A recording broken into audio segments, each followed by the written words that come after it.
gentlemen, let's go racing here at Knoxville. Only the best go three abreast. It is show time at Williams Grove Speedway. Ladies and gentlemen, boys and girls, here at Eldora Speedway, it's showtime! You got a for a rep, often imitated, never duplicated, the greatest show on dirt, the world of outlaws. It's time to sit back, relax, and enjoy because, ladies and gentlemen, it's showtime! Set to do battle for 30 laps. The green flag is waving. Hello again. It is Wing Nation presented by Sage Fruit. Talking sprint car racing, our favorite time of the week, and we are so glad that you have joined us. Steve Post and Erin Evernham here in our Concord, North Carolina studios. Erin, how are you? I'm doing all right. How are you? I know you're doing all right. I am. I didn't even, but I'm sorry. Thank you. Erin's one of her best friends on the planet was Sherry Pollux, Yeah. who we know had this courageous Sherry Strong battle with cancer, and cancer got the upper hand this past weekend, although I don't like the word won because what Sherry did was Sherry won. Strong won with the impact on other people. So there's nothing to say other than I'm sorry. I'm glad we're here talking sprint car racing. Me too. It's a great distraction. Yeah, and exactly. And I think that's where sometimes in our world sports, sprint car racing is a diversion from some of the real world that we have. And so I'm glad we get a chance to spend 40 minutes here because I know 45 minutes because I know it's been a rough stretch for you. But Thank you. It has. And, like we spoke before the show, she's in a better place. The last 10 months have been rough. And she fought the good fight. She fought hard. When she was first diagnosed, I think they gave her like a 30% chance of making it 5 years, and she made it 9 years. And in the meantime, she raised millions of dollars, raised awareness to millions of people. She really made an impact, and everyone can see it on social media, like the tributes and the notes that people have written about her. It's neat to see the impact she really made. Really, truly is a very, very special person, and she will be greatly missed by all of us, but I know specifically by you, one of her best friends. So, just our condolences to you and everyone as far as that goes. Sprint car racing, though, is the diversion. Yeah, so here let's we talk are. sprint cars. So let's talk sprint cars, exactly. Okay, so I want to show off this shirt, though, okay? The Blue Room, okay? Yeah. The Blue Room is in Kirby, Ohio. Oh, It's a sprint car sports bar. really? Where? What? Now, okay, now I'm going to go back. Now we've gone from one end of the spectrum, real serious, to totally stupid now. Okay, that helps And me. though. exactly. I That's need kind some of why laughs, all of yeah. a sudden, as the music was playing, I'm like, oh, I never even discussed talking about this, that, or the other thing. So It's all good. Here we go. Played out as it was supposed to. Exactly. So here we go. Okay, as many of you know, I've been on this weight loss kick. Yeah. And so over the course of years, I've been gathering T-shirts. And so people say, here's a T-shirt, and they throw you a T-shirt. And, they would give me a 2X T-shirt or a 1X T-shirt. Sad reality of it is, for a long time, a 2X T-shirt, it had to be really, really cut large for me to even be able to slide into it. 3X and sometimes 4X T-shirts are what I was at. Well, I've gone through this weight loss. Well, the one thing I did, and I forgot I did this, is in the back of my closet, I just slung all these shirts. Okay? And so now I'm in declutter mode because I'm empty nester. Yeah. And I'm telling you what, the dogs are worried. They're getting, I'm slinging. And I go back and all of a sudden I'm pulling out all of these shirts. I've got some like great Beer Hill shirts, and I've got I got a Cody Bova shirt, who's a racer from Western Pennsylvania. Got all of this stuff. And it's like I got a brand new wardrobe. It's nice. It's unreal. Good thing you saved it for that day. I saved it and the beauty of it is I forgot about it. And so all of a sudden it was almost like, I didn't like get emotional, but I just got joy. Yeah. I got joy that I'm doing what I'm doing for myself and my body and my health, but I also got joy where it's like, holy God, I got like 40 new T-shirts. Unreal. That sounds like, I hide gifts like that, and then I can't find them when it comes time for the holiday, and then you find them 6 months later, like, oh, here, I bought you this for last Christmas. So the Blue Room is in Kirby, Ohio, and it's a bar, and they have tremendous food. Years ago, I went up there and did part of Ohio Speed Week, and I went there and had lunch one day. And their food is phenomenal, but there's sprint car stuff all over the walls. Yeah. Now, I haven't seen anything. I went on their Facebook, and they're really, really working the food angle a lot. So I didn't see, but I saw some pictures of all the sprint car stuff and everything else. So the Blue Room, I got new T-shirts, and the back of it says I got up on my head at the Blue Room. So I'm sure some have gotten on their head at the Blue Room before. But it's cool. Yeah, so I've got a new wardrobe, and I love it. I like it. It's really, really good. Good for you. And the Blue Room, yes, exactly. Love neat places like that where race fans show their passion in their sports bar, and really, really fun stuff. Good stuff. Speaking of fun stuff, let's get to our Hefner Racing product hot topics. Saturday night at Selinsgrove, it was the National Open, the Jim Nace Memorial, $26,000 to win.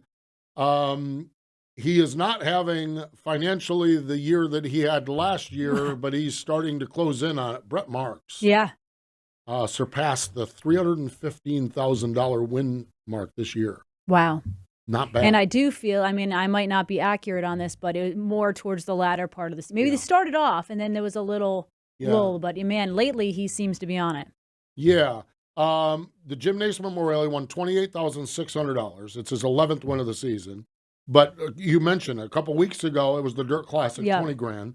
A week or so before that, it was the Living Legends race at Port Royal, 10 grand. Back during Speed Week, he won 20 grand at Williams Grove at the Mitch Smith. He won the $22,000 Dean Niddle Memorial for the All-Stars.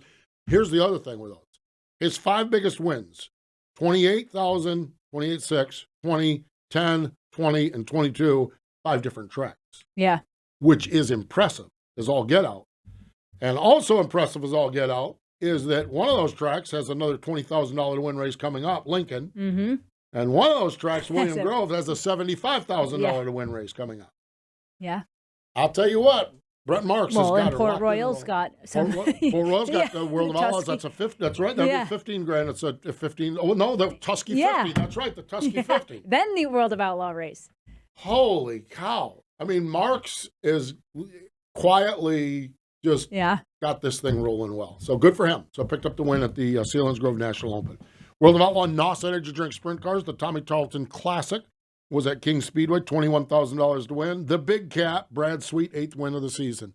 Bradley was rolling. Yeah. And it's not only, I mean, I thought maybe Brad would have more wins this season, but the consistency is ridiculous. Stupid how good they are. So the Big Cat gets the win there. Placerville, I am telling you, we've talked for years about Dennis and Teresa Roth. Mm-hmm. And we've talked for years about their passion for the sport and their passion about winning. Mm-hmm. That Saturday night at Placerville had to be just incredible to watch Buddy Kofoid in one Roth car and James McFadden in the other Roth car just absolutely throw bombs and haymakers at each other all night long. Must have been kind of hard to watch. Well, you're worried because both of them are going to end up in a basket outside of the racetrack. Exactly. But Buddy Kofoid got the win. The Dennis, to me, it's like, and I don't know that I've even met Dennis. I don't think I have. He doesn't come. I mean, they used to come. I might have been more introduced to him early on at the Knoxville Nationals. Yeah. Didn't have any conversation with him. But it's people like that that have just invested millions of dollars in their sport, and the return on investment, face it, I'm sure that they probably sold a few cows with Roth Livestock over that, but it is a passion play. Without a doubt. It's a passion play. Yeah. And to watch your cars perform like James McFadden and Buddy Kofoid have been performing. James McFadden, the second half of this year, has been lights out. Yeah. He's been really good. It's just, with it being a passion play for Dennis and Teresa Roth, I just think Saturday night was great. Absolutely. 1-2 finish. Yes. Right in their home state. Right in their home state. So, no, actually, I don't think it was. I think someone snuck in between them, I think. Really? I think, maybe not. I thought someone snuck in between them. I thought it was 1-2. Anyhow, well, it was podium. Yeah, it was podium. I think it was, But anyhow, good stuff. Up in Fremont, okay, we have all these races. I talked about this on our TV show this week. We have all these races. This classic, this one named after this. And, we know the Weichert Memorial. We understand Bob Weichert. There's so many of these where it's like, who are these people? Okay? The Jim and Joanne Ford Classic. Now, if you're in Fremont or Attica, you very well might know. I don't. No. So I Googled and Googled and found out in the late 90s, Fremont started in 1951. In the late 90s, track shut down. 98, 99, track shut down. And Jim and Joanne Ford went to the Fair Board and said, we need to bring this racetrack back, put together a lease with the Fair Board, and in 2000, Fremont returned. Jim and Joanne Ford. Wow. So, yeah, we need a classic race named after Jim and Joanne Ford. Yeah, they've earned that. They've earned that for sure, and it's been going strong ever since. Friday night, $6,000 to win. Kyle Reinhardt picked up the win, final corner pass, and Zeb Wise, 8th win of the season, picked up the win over Reinhardt. What a weekend for Reinhardt. Yeah. And Kerry Madsen was 3rd in Saturday night's finale. And the All-Star points, they pay on owner points. Mm-hmm. That's the point fund is paid on owner points. And there's only 4 points between Zeb Wise and Rudine and the Clausen Marshall car with Sunshine in the car now. Yeah. But Macri and others that drove it while Sunshine was out. So this is going to be good with Eldora and then the Tusky 50. Yeah. I'll tell you what, that's bonkers. 19th Annual Canadian Sprint Car Nationals, Ohsweken Speedway.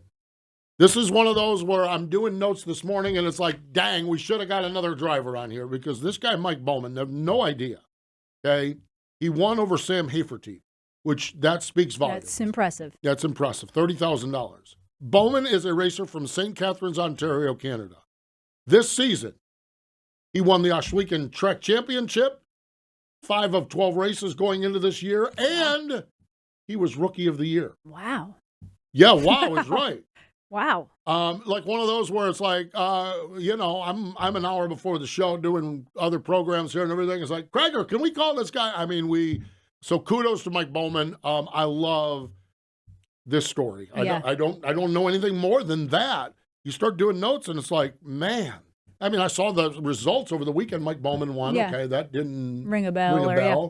You know, I love that. I really do. So kudos to Mike Bowman. Champ and Rookie of the Year. When you can do that anywhere, that's impressive. Yeah, and then go out and win the Canadian Sprint Car Nationals at the end, off from Haferteeth. You kidding me? Must have something going on, that's for sure. The Hockett McMillin Memorial was at Lucas Oil Raceway Park. Ryan Timms picked up the one. He also won the Thursday night prelim. So there you have it. Our Hefner Racing Product Hot Topics. HRP loves karting. Yes, they do. From sprint karts to road racing to winged outlaw karts, HRP Struder Super Stands are the #1 selling brand for karting. Yep, they have automatic electric lifts, rolling stands, and stackers to carry multiple carts. And just like sprint cars, HRP has tire racks, engine racks, speed breakers, and a whole line of kart racing accessories. www.hrpracing.com. That's hrpracing.com. Speaking of winning, he wins so much we don't even talk about it anymore, but we're going to talk to him. Freddie Rahmer from the fabulous Lincoln Speedway joins us on the Sage Fruit Hotline. Stay with us. Perfection isn't easily achieved. It takes hard work, dedication, and perseverance. Through their commitment to excellence, Sage Fruit Company has been supplying customers with the best tree fruit in the Pacific Northwest for over 3 generations. They work hard on the farm, in the packing facilities, and with their retail partners to provide consistent, high-quality apples and pears all year long. Look for Sage Fruit at your local grocer. The National Sprint Car Hall of Fame and Museum's newest exhibit will be our track tribute to Williams Grove Speedway inside the museum's main floor from April 3rd through October 2nd this year. You'll learn about the beginning of Williams Grove Speedway and the evolution of sprint car racing on the East Coast through 8 of the iconic big cars and sprint cars that made up the history of Mechanicsburg, Pennsylvania's Williams Grove Speedway. Plus, you'll see videos of historic National Open sprint car races and other racing events that put Williams Grove on the map. That's the track tribute to Williams Grove Speedway, featured April 3rd through October 2nd at the only museum in the world solely dedicated to sprint car racing, the National Sprint Car Hall of Fame and Museum in Knoxville, Iowa.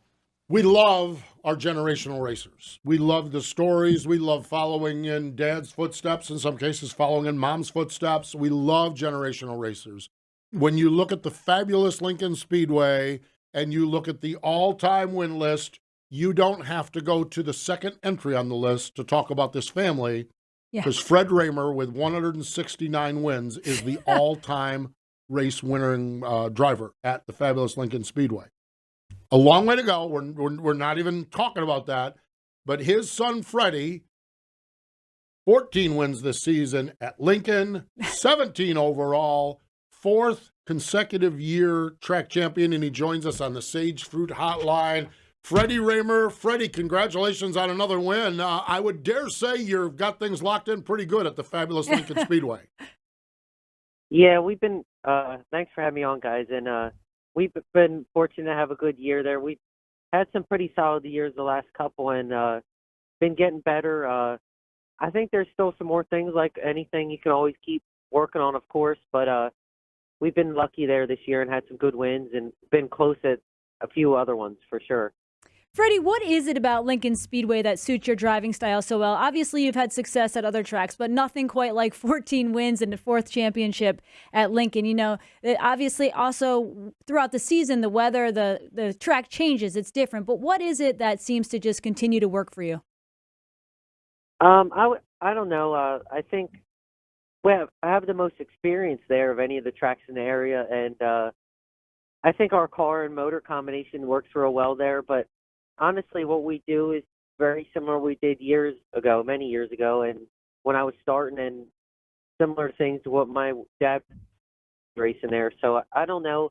Maybe some things you just get away with there because you don't have it's not a half mile or something, and you get away with some things if the car's off slightly. And the one nice thing about short track racing is eventually it gets slick and can get wider, and even if it is wet, cars make mistakes, so you can still get up through the field. Some of the other tracks we race around here and anywhere, the bigger ones, even when they get slowed down, it still might be difficult to pass. But a short track like Lincoln, you can still come up through the field a little bit if you're driving good and if the car's close. So good also. So I think that helps not just myself but everyone at a place like that.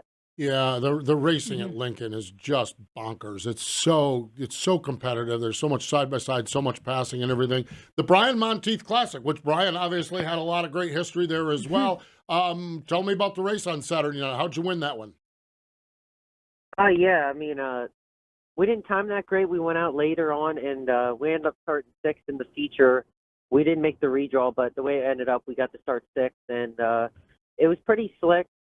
Racetrack. They started earlier this week, and one corner was pretty slick because it's usually in the sun, and the other one was a little wetter, a more normal, typical night show. But we got up through. We had a good start and got up to 3rd or 4th right away, and then got to the lead using the bottom of 1 and 2, and kind of floating around the rest of the racetrack. But the cool race, the Brian Monteith Classic. It doesn't.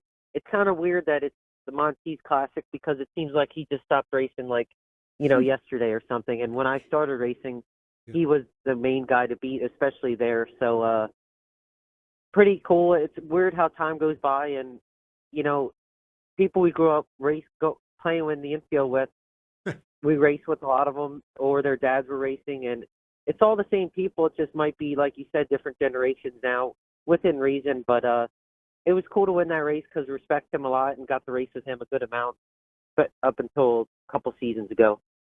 Freddie, you talked about the differences between Lincoln and a bigger track. I wanted to ask about traffic because it seemed like you were in lap traffic a lot. You started 6th. What does the dirty air feel like? I haven't been in a race car in a really long time, but something every driver talks about when you get on the bigger tracks like Knoxville, Williams Grove. Does it play that big of a factor at a place like Lincoln? I don't think it does at Lincoln as much as like Williams Grove that we run a lot at, especially when it gets 15, 16 plus seconds at Lincoln. I don't think it really is that big of an effect. But I know at Williams Grove, even when it slows down the racetrack, it's very big time there. You can be significantly faster than the guy you're around, and you get near them or a couple car lengths behind them, and before you know it, you almost end up the same speed as them, and then you can't even, if not, sometimes you get slower than them. And it's been difficult to pass there for probably the last month between the weather and the way the track's been, and between the track conditions and the dirty air, it gets very hard to pass at a place like that. It's hard to describe for someone that hasn't raced, like you well know, but you can be perfect one lap, and then you get in someone's car or in like their wake or whatever you want to call it behind them, and your car can be out of the racetrack at that point.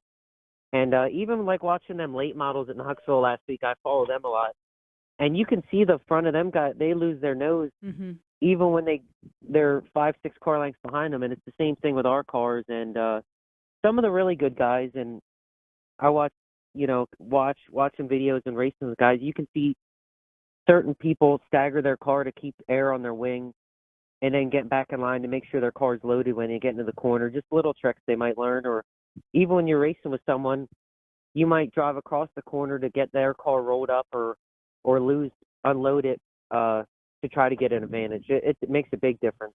Yeah, I watched some of that late model stuff too. Yeah. And Jonathan Davenport, my gosh. Now granted, You're going to go there. The quote, well, no, I'm not worried about the second. I'm not worried about the end of the quote, but what happened with his car and the nose, all of a sudden it was just like, boom. Yeah, that happened to me at Knoxville once. I don't really. Yeah, I was following, this was a long time ago, following Johnny Herrera. It was one of my first times experiencing dirty air like that, and I ended up in the fence. What happened? Yeah, crazy. It really, truly is. Really, it feels like the car's not going to turn all of a sudden. Yeah. You're going to plug it through the fence. Yeah. My gosh. Definitely. I can't even imagine that. That's why you guys race and I don't. I talk about that's it. why I don't anymore. Freddie, were you? And I don't.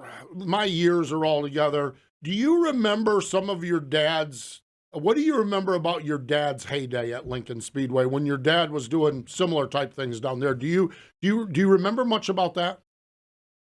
I mean, most of it really. I have a good memory for even was pretty young, but the furthest I can remember back is like 2003, 2004, and the most career wins my dad ever had in a season was 2004 with Joe Hars. But I can't honestly remember how the years were at Lincoln then and stuff. I mean, I remember later on he won, he got the all-time winningest record there. I remember that very well. But I think in 97 or so, he won like 18 out of 20 some races there the one season.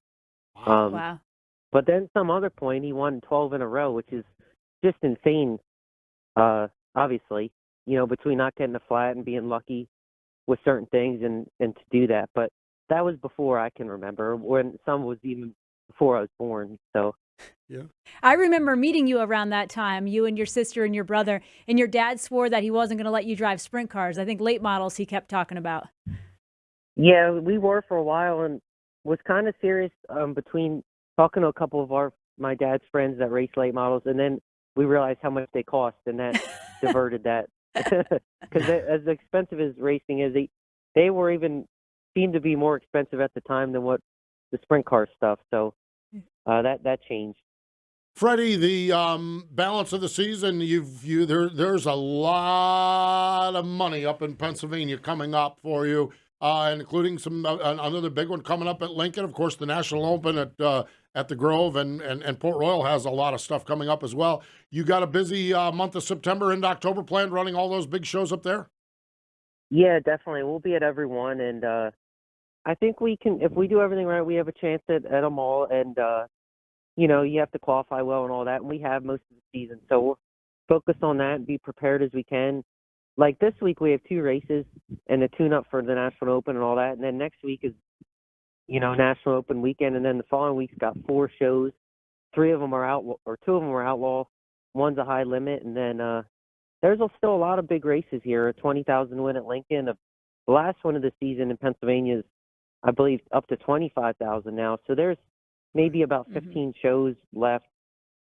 Couple of Bridgeport besides the high limit, so there's still lots of good ones to look forward to. It's getting into fall, but this is still a good time of year to try to put our best foot forward and finish off strong for everyone. Final question for you, Freddie. Well, I say final question, and then you'll say something and I'll ask another one because that's how I am. But final question for you. Erin came in today and she said, Freddie Rahmer not doing social media is frustrating because we know nothing about you. Why are you calling me out? No, because I'm the same way.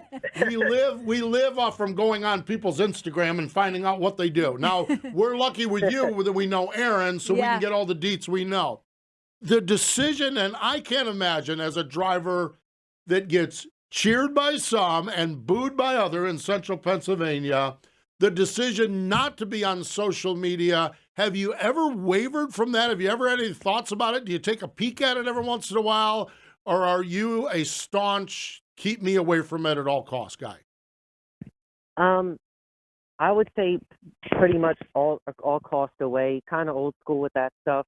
I do look at other, maybe not, like I don't do the Facebook thing, but I look at other like Twitter or whatever for racing updates. But no, I'm steer away from that. I'm not saying nothing bad about it, but it's just not something I'm really into. Erin keeps me updated. She's into it, so yeah. That's the closest you'll get to seeing what's going on. But honestly, not much else goes on. You see us at the races and go to work and do some other fun stuff, but nothing too crazy. Yeah, no, and there's part of me that is just totally jealous of you staying off of social media. I did a vacation where I did 10 minutes on the phone in the morning and 10 minutes at night just to touch base with the world, and that didn't include any social media. I've actually removed X off from my phone. Yeah. That's the one that I think, honestly, though, it's kind of funny not having it. Some of the other people that we race with or whatever having it may steer people's opinions of others based from theirs, and they don't even know me, myself.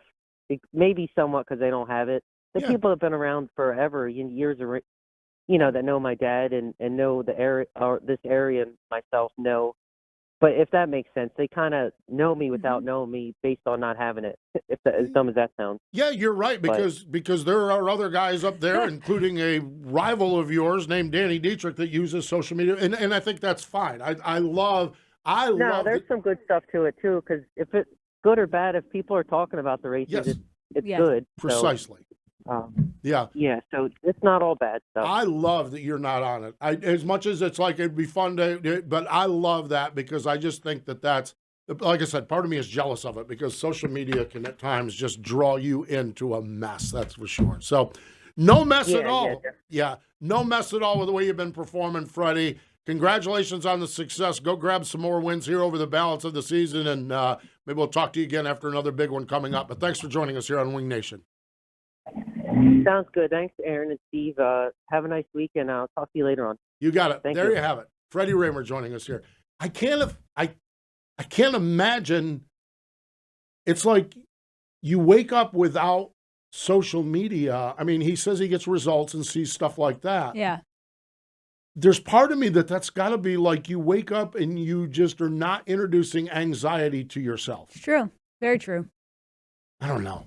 There's something about that I really like. Yeah. Yeah. I just think that there's something about it. And then he's right because, face it, there's a lot of angst in central Pennsylvania. Yeah. Freddie is getting his fair share of it, but if it's Danny, whoever it is, but when you have the Freddie Danny thing, we know Danny is going to be on social media, and I almost think that dynamic is fascinating. And I never want Danny Dietrich to stop on social media because sometimes it's entertaining as all get out, and then other times there's some great insight when he gets talking rules or gets going on about safety and stuff like that. I think Danny's insight is phenomenal on the sport, and to Freddie's point, if they're all talking about you.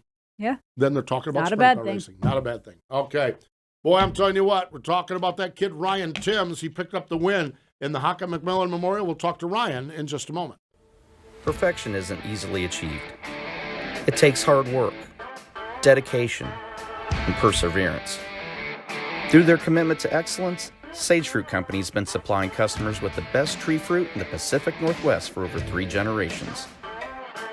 They work hard on the farm, in the packing facilities, and with their retail partners to provide consistent, high-quality apples and pears all year long. Look for Sage Fruit at your local grocer. The National Sprint Car Hall of Fame and Museum's newest exhibit will be our track tribute to Williams Grove Speedway inside the museum's main floor from April 3rd through October 2nd this year. You'll learn about the beginning of Williams Grove Speedway and the evolution of sprint car racing on the East Coast through 8 of the iconic big cars and sprint cars that made up the history of Mechanicsburg, Pennsylvania's Williams Grove Speedway. Plus, you'll see videos of historic National Open sprint car races and other racing events that put Williams Grove on the map. That's the track tribute to Williams Grove Speedway, featured April 3rd through October 2nd at the only museum in the world solely dedicated to sprint car racing, the National Sprint Car Hall of Fame and Museum in Knoxville, Iowa. Sage Fruit continues on. Let's go right back to the Sage Fruit Hotline, fresh off from not one, but 2 wins this weekend out at Lucas Oil Raceway in Missouri. In Missouri? Wheatland. Missouri. Yeah, Wheatland, Missouri. Ryan Timms joins us on the line. Hello, Ryan. How are you? I'm doing good. How are you? Doing very, very well. Ryan, the Hockett McMillin Memorial, there's not much bigger in the world of 360 racing than that one. Describe what it's like, what it means to you to be able to get the win in that big event this weekend, Sunday night actually, with the rain delay. What's it mean to you to win one of those marquee 360 races? Yeah, it's a bucket list race to win. Kind of one of the bigger 360 races, and in my opinion, like you said. And I'm really not sure. We weren't even supposed to run it originally, and next year I don't know exactly what I'm doing yet, so I don't know if I'll be able to run it again. And then so it was nice to be able to go there and make it worth going and pick up a win and scratch that race off the bucket list. And it's really cool. Lucas Oil is one of the tracks that I first started running a sprint car at, and the Hockett was also one of my first 360 races. So yeah, to win that's pretty awesome. Ryan, talk about the racetrack. You guys had, won the preliminary night Thursday, but I know you fought with some rain. And then I see that the track, and I read about it too, took rubber at times. Talk about the trickiness of a racetrack like that. Yeah, it was really, they till it up and water it, and it looked really wet before we'd get going. And then you go stand on it and it was just really hard, and so everyone kind of knew it was going to blow right off. I didn't think it was going to take rubber that fast, like it did on the prelim night. It was really good in heat races, really good in the B mains, and then it was great for the start of the A main, and then about lap 15 with 10 to go, it started taking rubber right around the top, and then slowly moved down to about middle up, and it was all rubber.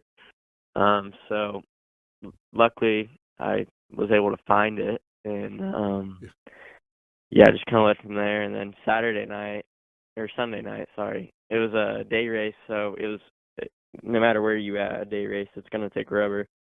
So I was expecting it there, but they actually did a really good job on the track for the wing deal. It didn't take rubber till around 5 or 10 to go, and it wasn't even a lot of rubber, so they did a good job there.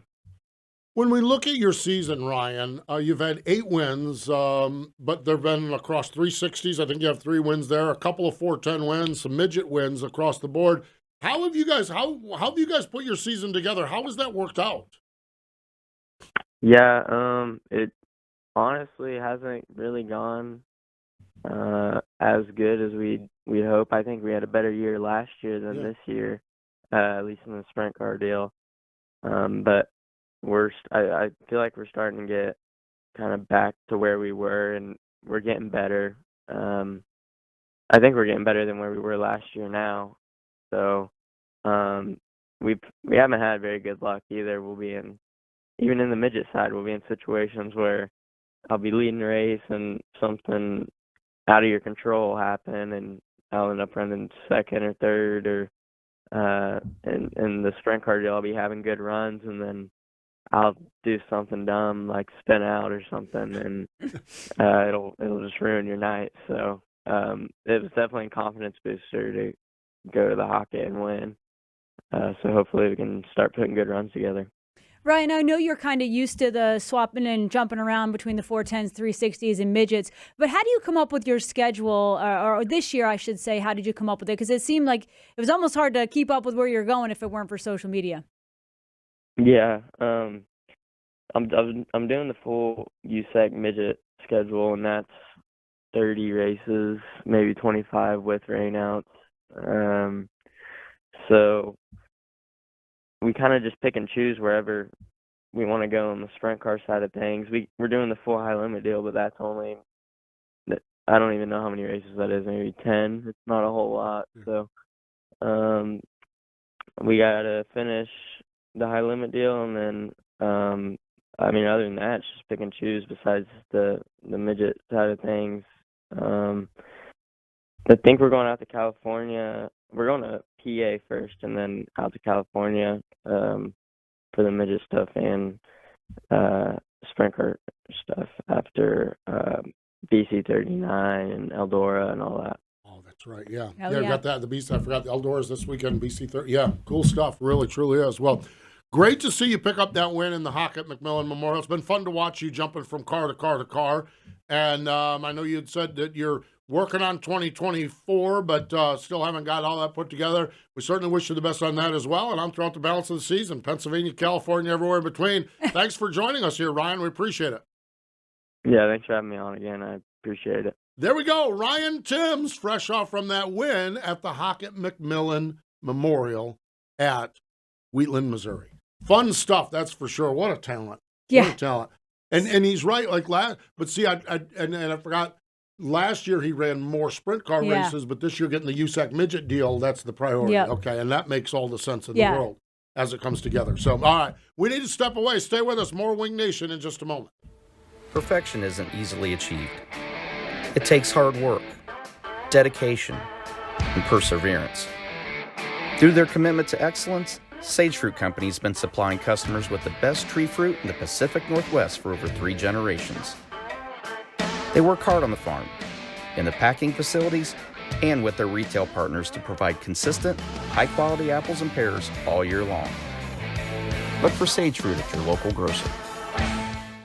Wing Nation presented by Sage Fruit. Carrying on. Oh, speaking of Sage Fruit, I made an apple crumble loaf last night. Yes. Wow. Oh my gosh. And then I had a maple syrup glaze over top of it. Wow. Thanks. I didn't. Should've Don't worry. Didn't want any. I made a mistake. Thanks for sharing, Steve. I made a mistake here. I'm trying to help Sage Fruit. Yeah. So a sponsor. Yeah. We could have brought some in, and We could have eaten it right here on the show. Right. And It's all gone now already. Well, you should have saved a hold on. little. Divvied it up. So, oh yeah, exactly. sure you divvied it up Exactly. to other Among people who? that were more important. Right, exactly, Aaron. Sage Fruit. Yes, exactly. See that? Give What them to all your started- really good friends. I am trying See if to I tend bring to you business. barbecue in See this? anymore. Look at this. I am trying. When's the last time you've brought in and gave me barbecue, Craig? Silence on that It's end been a now, while. too. Well, All it's right. been a while since I've been able to cook. There, There's exactly. that. Yes, we'll go with that. For Keep sure. digging. Yeah, so keep digging. All in an effort to give a little bit of an extra bit of love to our sponsor, Sage Fruit, and all I get is abused out of it. It's brutal. So, speaking of abuse, our buddy, it's your buddy's birthday today. Speaking of, National Sprint Car Hall of Fame birthday calendar later this week. Charlie Courier, Bob Estes, Don Edmonds, Harry Barney Wimmer, Bob Carey, Louis Sentner's birthday would have been today. But Doug Clark's birthday is today. Your buddy. My buddy. He asks about sure you is. every time. Oh every time I yeah, see he him. always teases Ray that he's stealing me. Well, I'll tell you what. It's like I don't even. The only reason I exist in his world is I'm Erin's co-host. He's my bud. Yeah. So Doug Clark, 2016 inductee into the National Sprint Car Hall of Fame, grew up in Sioux Falls, South Dakota. His older brother Jim worked at a welding shop, and the racers brought all their stuff to the welding shop. He thought that looked kind of cool, so he got a gig sweeping floors at the welding shop so someone would give him a ride to the racetrack. Hung out in the grandstands with some guy named Doug Wolfgang. Yeah. That's pretty cool. When they got a little bit older, he helped Doug Wolfgang, Bill Hill, and Darrell Dalling. In 1978, a track up there, Hartford Speedway, needed a flagman. Started there. 1981, I love this. He's talking to Ralph Capitani. They had a mystery feature on Friday night of the Nationals, and Doug said, you should do a mystery flagger for the mystery feature. Cappy thought it was a good idea. Doug climbed aboard the flag stand. That was 81. 83, when Hartford closed down, Doug got the call from Cappy at Knoxville, and the rest is history. Did a lot of World of Outlaw races. He also flagged Houston's for 29 years and a 2016 inductee into the National Sprint Car Hall of Fame and one of the all-time great characters in this sport. He is. He is. Always a character. He is a character. Smile on his face. Always a smile on his face. And always good on social media, always too. Good, yes, exactly. And a Miller Lite in hand most of the time, Yes, too. So yeah, exactly. turns out. Cooler, not just one. There's a cooler. Oh, there's a cooler. Yeah. Oh, yeah, I've been up to that North Campground. Yeah. They on live right in the cart. North Campground in Knoxville. Oh, they live right in that North Campground. They do. Stayed there a time or two. If you go up to the North Campground and end up at Doug and his party's group up there, you ain't going hungry and you ain't going thirsty. I can promise you that. If you do, it's your own darn fault. Own darn fault. Awesome. Good stuff. Happy birthday, Doug. Man, I love that guy. I really do. This weekend, Eldora, we just talked about Ryan Timms up there. Friday night, the World of Outlaws, and it's before the Crown night. So I think the USAC Midgets are running on Friday. Then Saturday, 4 Crown Nationals, Silver Crown, Sprint Cars, Midgets, and the All-Stars, $10,000 to win. While they do that, the World of Outlaws move over to Sharon. But the 4 Crown, Rico's going to run a midget both nights. Is he really? I didn't see that. And then Chris Wyndham's going to do both midget and sprint cars as well. And who knows who else. We'll see if Ryan Timms might carry the sprint car up there. Yeah. So it's going to be awesome. Really, truly is. And then the Outlaws Saturday night, they skedaddle out of Eldora over to the Blaney family, Dave Blaney's Sharon Speedway. So that ought to be fun. Going to be anxious to see how Dave and Dale perform against them. They've been getting ready. Wouldn't it be something if the the Outlaws like Brad picked up the win at King Speedway in Hanford, but the Outlaws, like in California, were not like they used to be. Used to be. No. Now imagine going over to Sharon Speedway and getting the Blaney boys handing it to you. Could happen. Well, I'll tell you what, it's going to be good stuff, that's for sure. And Erin, we talked to Scott Gobrecht earlier this year. Man, what they got going on at BAPS is really cool. It's been neat to see that track just grow and more 410 races, more big shows. Yeah. They found a spot in September. Yep. They're going to do the Kevin Gobrecht Classic Saturday night, $10,000 to win. Freddie Rahmer talked about that. And then Freddie actually mentioned, and I forgot about it, they do the last race of the year, week after World Finals, and they bumped that like to $25,000 to win. Wow. Yeah. There's a lot of money in Pennsylvania to be won. Oh, my God. You think about that. It really is. And we started the show, the top of the show, we're talking about Brent Marks and the amount of money he's going to be running for and everyone else, obviously. Yeah. But when you throw, it's just, there's a lot. Start adding that up. Pay some bills. Mm-hmm. Get yourself into the off season. Get yourself some apple crumble loaf. Get yourself some apple crumble loaf. That's right. That's right. Only if Steve brings it in, which obviously doesn't happen. Maybe I'll just start selling it at Wing Nation, shopwingnation.com. I would start doing that. Yeah. Shopwingnation.com. Do that. Apple crumble loaf. Exactly. Great stuff, that's for sure. Hey, a lot of fun here today talking to Freddie Rahmer and to Ryan Timms. I mentioned shopwingnation.com. You can go there and get all your Wing Nation gear, or you can find it at the Book Motorsports, Justin Peck merchandise trailer. You can get your Wing Nation gear, and Sky does such a good job there. Wing Nation this weekend, our television program, I say this weekend, but it's actually this week, Wednesday night on Rev TV in Canada, and Mav TV on Friday afternoon. Chris Wyndham had a great talk with Chris. Ashley and I did. So really fun stuff to watch him continue to strive in the 410 wing world. So fun stuff, good stuff. So there you have it. Good times, right? Yeah, absolutely. Fun stuff, that's for sure. We appreciate Freddie and Ryan joining us. We say this all the time, we sincerely mean it and appreciate. I want us to do something else here too, and I've been really lax at this. Okay, the way podcasts and the way YouTube channels and the way these things grow these days are people talking about them, or liking them, or sharing them. So if you like what we're doing on Wing Nation, don't be shy to retweet, re-X, put it on Instagram, put it on your social media channels. That's the way this stuff is growing now. We've been very fortunate that we do great with all of that stuff, but it's just if you like what you're doing, subscribe to our channel and like it and continue on. And if you really like what someone says on here, share a little bit about it. That helps us all across the board. So appreciate that. All right, we're out of here.